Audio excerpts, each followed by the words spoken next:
Nakakalat pa rin ang ating mga gamit at may bakas ng kahapon. Yes mga kakeme, nagriban nga tayo kahapon at diniretso na nga din natin ito this week. At ngayon namang umagang ito ay meron tayong home service dito sa aming barangay. Medyo malayo nga lang pero malapit na din. Paano yun? Bahala na nga kayong umintindi dyan. Basta ako, andito na ako at andyan kayo.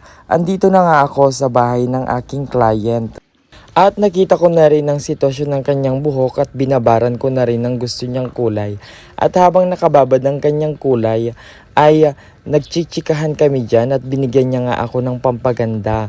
Pampaganda talaga, auntie. Hindi ba ako maganda? Oo nga no. Charot, pero shoutout naman sa auntie ko dyan, ang aking client for today. Napakabait at sobrang maalagain. Maalagain at maasikaso kasi nga ginawa niyang food trip ang aming hair coloring treatment. Kasi nga naman talagang diretso ang aking pagkain dyan. Hindi niya ako pinabayaan. At sa sobrang kadaldalan ko nga dyan ay mga kakeme, hindi ko alam na tapos na pala ang aking session na ito nga ang kanyang resulta, may color na at may treatment na din. Kaya naman salamat mga kakeme. Bye!